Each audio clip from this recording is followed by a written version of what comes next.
Hello friends, welcome to কলিজ world. আশা করি সবাই ভালো আছেন। ছোট্ট একটি ভিডিও আজকে আপনাদের সাথে শেয়ার করছি, আশা করছি শুরু থেকে শেষ পর্যন্ত দেখবেন। এই হচ্ছে কচু শাক। তো কচু শাক আমি ভালো করে ধুয়ে নিয়েছি, এখন হচ্ছে লবণ দিয়ে সেদ্ধ করে নেব। ইলিশ মাছের মাথা দিয়ে রান্না করব আজকে কচু শাক। তো ইলিশ মাছের মাথা দিয়ে কচু শাক তো সবারই আশা করি পছন্দ। তো এই তো আমি ইলিশ মাছের মাথাটা হালকা করে একটু ভেজে নিলাম, এখন কড়াইতে তেল দিয়ে দিচ্ছি, ফোড়ন দিয়ে রান্না করব। তো ইলিশ যেটা বলছিলাম, ইলিশ মাছের মাথা দিয়ে কচু শাক কিন্তু অনেকেই অনেকভাবে রান্না করেন। তো আমি যেভাবে রান্না করছি সেভাবে আপনাদের সাথে একটু শেয়ার করছি। জিরে তেজপাতা ফোড়ন দিয়ে দিলাম হলুদ গুঁড়ো, মরিচ গুঁড়ো, ধনিয়া গুঁড়ো। তো আমি জল দিয়ে গুলিয়ে নিয়েছি, এখন দিয়ে দিলাম এর মধ্যে জিরে বাটা। তো দিয়ে ভালো করে কষিয়ে নেব। বেশ কিছুক্ষণ কষানোর পর তেলটা ছেড়ে আসলে এর মধ্যে দিয়ে দিব হচ্ছে ওই ইলিশ মাছের মাথা, হালকা করে ভেজে রেখেছিলাম।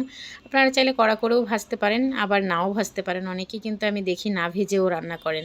তো আমি আবার না ভেজে রান্না করতে পারি না, সেই জন্য একটুখানি ভেজে নিলাম। তো এই তো এখন ভালো করে এর সাথে কষিয়ে নেব।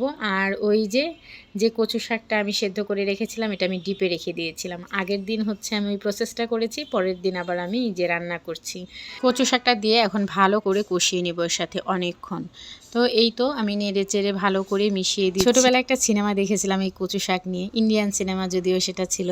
তো কচু শাক শ্বশুরের জন্য বৌমা উঠিয়ে রাখেন, মানে এতটাই মজা হয়েছিল আর এত সুন্দর করে মানে ওনারা এক্সপ্রেশনগুলো দিচ্ছিলেন, মনে হচ্ছিল কচু শাক না জানি কত মজার। মানে তখন তো ছোটো ছিলাম, অত বুঝতাম না, বিভিন্ন ধরনের খাবার খেতেও পছন্দ করতাম না। তবে তখন থেকেই কচু শাকের প্রতি মনে হয় একটা ভালো লাগা কাজ করতো। মানে যখনই কচু শাকটা খেতে যাই তখনই ওই সিনেমার কথাটাই মনে পড়ে।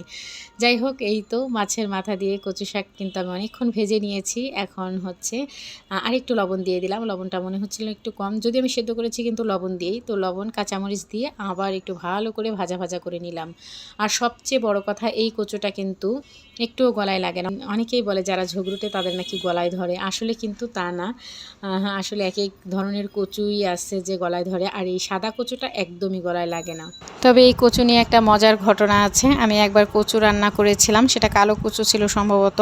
তো সেই কচুটা রান্না করে ওটা আমাকে ফেলে দিতে হয়েছিল, কারণ কচুটা এত গলায় লাগছিল, মানে লেবুতেও কাজ হচ্ছিল না। যাই হোক, এখন আমি হচ্ছে লাস্ট মুহূর্তে একটা ফোড়ন দিয়ে নিচ্ছি। তো শুকনো মরিচ, তেজপাতা আর একটু জিরে, এটা কিন্তু অপশনাল, এটা অনেকেই দেন না, কিন্তু আমি ফ্লেভারটা স্ট্রং হওয়ার জন্য এটা আবার দিয়ে দিলাম। আপনারা অনেকেই অনেকভাবে রান্না করেন, আমার রান্নার ভুল ত্রুটি হতে পারে, যদি হয়ে থাকে তাহলে ক্ষমা সুন্দর দৃষ্টিতে দেখবেন। আর আমার কচু শাক রান্নাটা কেমন হয়েছে জানাবেন।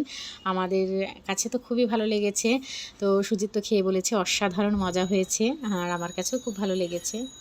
আপনাদের কাছে যদি রান্নার প্রসেসটা ভালো লাগে তাহলে প্লিজ একদিন এভাবে বানিয়ে খাবেন।